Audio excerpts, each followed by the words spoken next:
Hi, I'm Caitlin, and Merry Christmas to you. You'll normally find me on my channel, Book Chats. Hey, I'm Rebecca from Why Mermaids, and I'm actually hosting Harry Potter trivia for, I think, Order of the Phoenix. She is going to help me prove what I do and don't know about Harry Potter.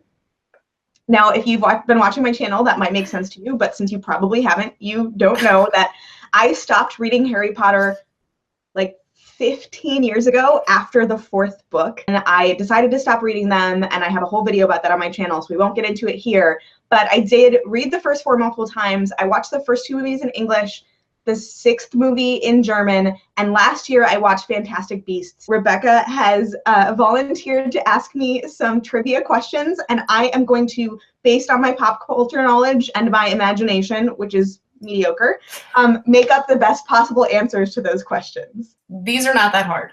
These are like basic. I have an easy one to start off. So what are the full titles for the final 3 books in Harry Potter? Harry Potter and the Order of the Phoenix is 5?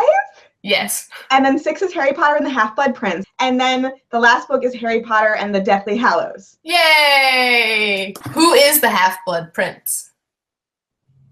It's Snape, right? I think it's Snape. See, 2 for 2. What is the difference between the Order of the Phoenix and Dumbledore's army? I don't even know what the Order of the Phoenix is. Okay, I can do this. First, I do know, so I am a Hufflepuff, and I do know that Dumbledore's army, somehow Hufflepuffs are awesome, and they're like the most supportive, and they all stay behind at Hogwarts because apparently everyone leaves Hogwarts at some point. Dumbledore's army has Hufflepuffs in it. So I'm going to assume that the Order of the Phoenix is maybe like a secret society that has special rings, and they exclude women and Hufflepuffs because clearly they don't know what's good for them. That's the difference. Is one is a secret society and one is not, and one has Hufflepuffs and the other does not. No. They both have Hufflepuffs. Neither has rings.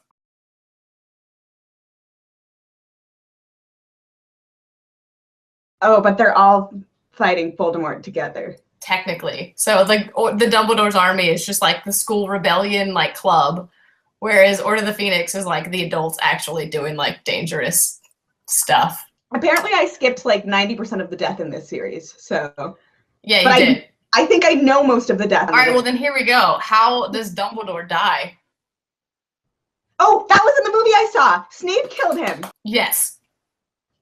Do you have something to draw with? Oh, yes. Am I going to draw the Deathly Hallows symbol? Because I know what that is, but I don't know what it is. You're going to draw and you're going to tell me what it is. Well, I can draw it. Because it's not that hard. I just said it's not that hard, and I think I'm missing some. Okay. It's like that, but maybe not. It's really, really, really close. Okay. I'm like, I think the inside is not quite right. I used to think that the Deathly Hallows was evil, but then I saw Fantastic Beasts and the symbol showed up, and I was like, but isn't that evil? And my sister was like, no. So I'm just gonna make this one up on the spot. So they all leave it must be in the 7th book. So in the 7th book, they all leave Hogwarts, and like Hermione takes care of everyone and makes sure they don't die. And they go off to find the Deathly Hallows because that's in the title. And the Deathly Hallows is a place where the Order of the Phoenix was formed, and it has some kind of deep magic where you can like somehow access wandless magic and learn new spells to defeat Voldemort. That's what the Deathly Hallows is. Yeah. So the way that it's done, I'll explain it. And wait, and so for some reason Grindelwald has something to do with it because Fantastic Beasts. Right, that's true. And he's evil, but also in love with Dumbledore, maybe. Yes, which was one of my other questions, and I don't have to ask it. Oh. Was Dumbledore an unlikely friendship with? And it would be Grindelwald. All right, so the Deathly Hallows, it's the 3 symbols that if you own them all, you are the conqueror of death or the master of death. Wait, it's not even a place? No. So it's based on this, the Tales of Beedle the Bard. I do like your idea of the Deathly Hallows, though. That makes me, like, I like it a lot. I can't believe it's not a real place. I thought it was a place. Nope. Who does Hermione end up with, and when do they get together? Or when do they first kiss? Okay, yes, it is Ron, but when do they first kiss? And it's when they're, well, I thought it was when they were in the Deathly Hallows, but apparently that's not. I can't believe it's not a place, though. Okay, it's definitely in the last book because there's like lots of pictures of it from the movie online. And they're like part of Dumbledore's army and they've left the school and they're like covered in grime. And that's their first kiss. I don't know. Is it actually a place I'm supposed to, I mean, like, it's an actual place and not just like out in the woods? I mean, like, it's not a specific, in the movie, it's a specific place. In the book, it is not. Well, that doesn't really help me either way. So, they're both within the one larger area. Potentially different rooms. Wait, are they inside? Yes. Are they at the Weasley house? No.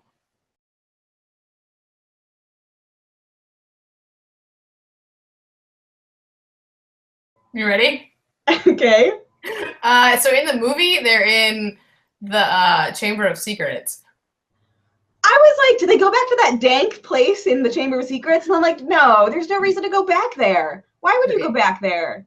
There is a reason to go back there. Is it because the basilisk is a Horcrux?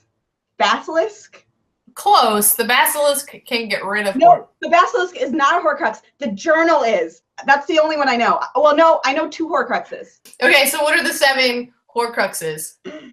I only know 2. One was the journal, and one is Harry. Oh, there's a sword that belonged to one of the founders. Which founder had a sword? Gryffindor? Maybe? Okay, we're gonna say, because this makes it easier. Okay, so it was the journal and Harry, and a sword that I'm gonna say was Gryffindor's, and then maybe each one of the house founders had something. So, like, I don't know what Slytherin did, but we're gonna say Slytherin had a staff. I should know this. This would have been in the first 4 books. Okay, and then Ravenclaw, I'm going to give them a book. Hufflepuff gets a shield. I like for their it. loyalty. So all of those are Horcruxes, and then I need one more. The house that Tom Riddle grew up in. Oh, no, that was an orphanage. His wand from when he was in school. Ooh. That's 7. So you were on the right track, definitely. Like, considering you had no knowledge whatsoever of this, like, you definitely hit the nail on the head with the, like, founder objects. Like, so, like, they weren't specifically what you said, obviously. But, like, that's actually part of what it was. So he had the journal and Harry, you both got, obviously. Hufflepuff had a cup. Like, a shield is better. I mean, no, because cup is for hospitality. I get that. We're good. Okay. Slytherin had a locket. Yeah. What? Well, there's a locket and there's also a ring. And the ring was because he's the heir of Slytherin and it's like his family. Gotcha. Thing. Okay. So I think it was actually Slytherin's ring and not his locket. I'm blanking too. Anyway, there was a locket and then there was the ring, and that's the one that had the resurrection stone in it. And then their Ravenclaw had a diadem, like a little tiara. He did not get a hold of Gryffindor's sword.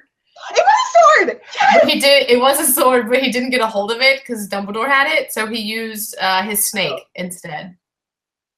Oh, Nagini? Mm-hmm. Which Weasley loses an ear? It's either Fred or George. It's the one who doesn't die.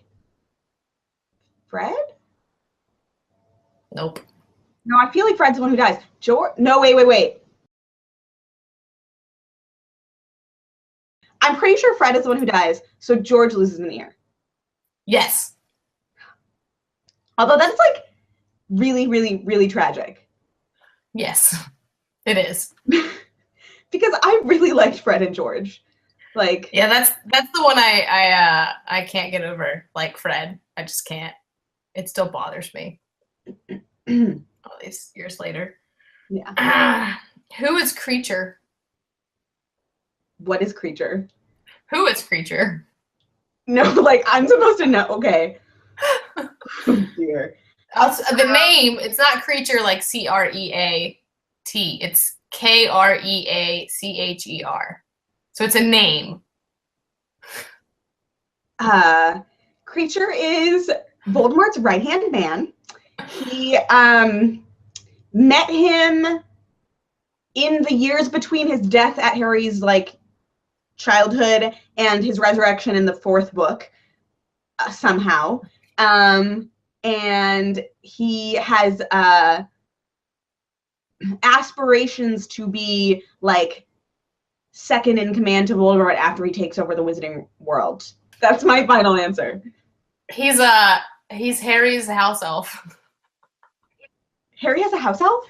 Well, he's Sirius's house elf, and then when Sirius dies, Yes. Harry inherits Creature. I guess I should have picked that up because house elves have weird names. But how did Hermione let that stand?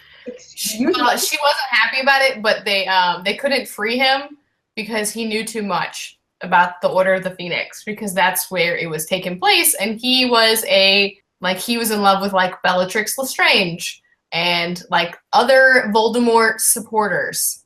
So if they'd let him go, he would have told where the Order of the Phoenix hideout was. Real shady. They treat him nice. They do treat him nice though. Towards the they like get him on their side and. Well, I mean, I guess if you want him on your side, but still, like, couldn't they just like obliviate his memory and then free him? I don't know. Does that not work on house elves? Do spells not work on house elves? I don't know. They have some deeper magic that's working on them. Plus, they needed him because he knew stuff that they needed to know. So, Sirius Black dies in the Department of Mysteries. Name 2 things that are in the Department of Mysteries. Some kind of black curtain that he fell behind. Department of Mysteries. Paperwork. Every natural department has way too much paperwork. Definitely, that's also in the Department of Mysteries. I don't know about paperwork. Sure, maybe. Look, my cat. No. That's my final answer. Okay. There is the dark curtain. It's like the veil or whatever where Sirius falls. Yes. Check. There's like a whole bunch of stuff there. There's like time turners there. There's like this weird slug thing. There's brains. Ooh, why didn't they just steal all the time turners? Because they broke. The time turners broke? Yeah, because they like hit them with spells. There's like a whole fight in the Department of Mysteries, and there's like a spell that hits them. There's also all the prophecies in the Department of Mysteries, which is... There are prophecies there? That would make sense. I should have guessed prophecies. That was a better guess than paperwork. Although I still maintain there's probably way too much paperwork. There probably is way too much paperwork. I'd agree. How does the Room of Requirement work? And give one example of a time it was used. Look at that face. Okay. It's great. There's a Room of Requirement. Yeah, it's a room. Right. It's I'll give you a hint. It's in Hogwarts. Well, so in my head, this is tied to the first book when they do that giant chess game and everything on the way to Quirrell / Voldemort. Okay, Room of Requirement. Actually, you know what? We're just gonna camp with this. Okay. The Room of Requirement is where the owls happen. The owls are like the SATs, but for British kids. I don't know, there's like a real national exam that British kids have to take. And A-levels? Yeah, the owls, which are like basically A-levels, they happen in the Room of Requirement. And it's basically like a super magical like place to make sure you don't cheat on your exams. And so the requirements are like not cheating on your exams. And if you cheat on your exam, you get turned into a frog for 5 years. And, oh wait, no, you get turned into an owl for 5 years. That's more fun. And you have to be a delivery owl because that would suck. And what are some of the other requirements? You have to be the correct age, or you have to get special approval. You have to, what are my requirements for taking the owls? You have to pass like a test that's supposed to prove that you are not a dark wizard that the ministry implemented, but because the ministry is pretty like crappy at their jobs, it doesn't actually work. And that's the Room of Requirement. So the room of requirement is when like you don't know you need something or you need like a specific place and it becomes that place for you if you know how to get in. Oh, it's like in Star Trek when they have the simulation room and you can like just make it be whatever. But Kind magic. of, I guess, maybe, sure. Dumbledore uses it in book 1 for a bathroom.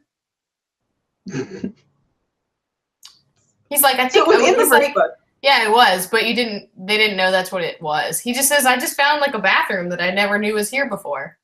And so that's what it was. Because he didn't even know about it. And then Harry uses it in book 5 for Dumbledore's army.